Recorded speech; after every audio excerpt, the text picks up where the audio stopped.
Hi friends, very good morning. ఏ healthy breakfast start చేసేద్దాం. చూడండి, ఇక్కడ ఉన్న పదార్థాలన్నీ రెడీ చేసి పెట్టుకొని సేమియా ఉప్మా రెడీ చేసేసుకుందాం. నెయ్యి కూడా అవసరం పడుతుందండి. ఇప్పుడు నేను దీని తయారీ విధానం చూపిస్తాను. ఫస్ట్గా బాండి పెట్టుకొని స్టవ్ ఆన్ చేసుకొని అందులో ఒక టేబుల్ స్పూన్ నెయ్యి వేసుకోండి. అది కరుగుతున్నప్పుడు మనం ఒక కప్ సేమియా వేసుకుందామండి. బాగా దీన్ని గోల్డెన్ బ్రౌన్గా వేయించుకోవాలి. మంచిగా ఈ లోపు నెయ్యి కూడా హీట్ అయిపోయి కరిగిపోతుందండి. మంచిగా దీన్ని ఒక మంచి గోల్డెన్ బ్రౌన్ మాడొద్దండి. మాడితే మనకు ఉప్మా టేస్ట్ ఉండదు.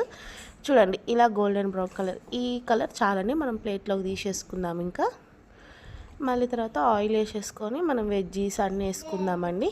జీడిపప్పు కూడా వేసుకున్నాను, కరివేపాకు, క్యారెట్, ఉల్లిగడ్డ, జీలకర్ర, మెంతులు, పచ్చిమిర్చి అన్నీ వేసుకోవాలని.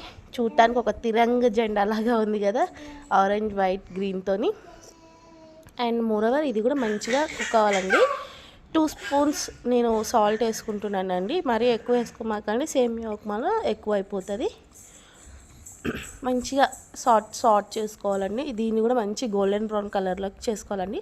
టొమాటో కూడా యాడ్ చేసుకోవచ్చు. టొమాటో యాడ్ చేసుకుంటే ఏంటంటే జ్యూసీగా ఉంటుంది ఉప్మా అనేది, పొడిగా రాదండి. మంచిగా చూడండి, గోల్డెన్ బ్రౌన్ కలర్లోకి వచ్చాక నేను 1 కప్ సేమియాకి 1 కప్ వాటర్ తీసుకున్నానండి. ఎనఫ్ అండి. మంచిగా ఉప్మా అంటే ఎలా అంటే బాస్మతి రైస్, ఏదో బగారా రైస్ తిన్న ఫీల్ వస్తుందండి.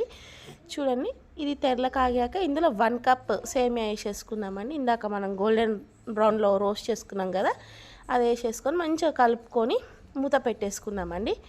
మూత పెట్టేసుకున్నాక ఒకసారి తీసి మళ్ళీ ఒకసారి కలుపుకుందామండి.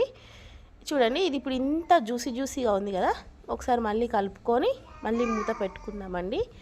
మనకి స్టవ్ ఆఫ్ చేసుకున్నాక మూత ఈ స్టేజ్లో మూత పెట్టుకున్నాక తర్వాత చూడండి, ఆ జ్యూసీనెస్ అంతా పోయి ఎంత మంచిగా ఉందో, ఆవిరికే మంచిగా గుంజుకుందండి.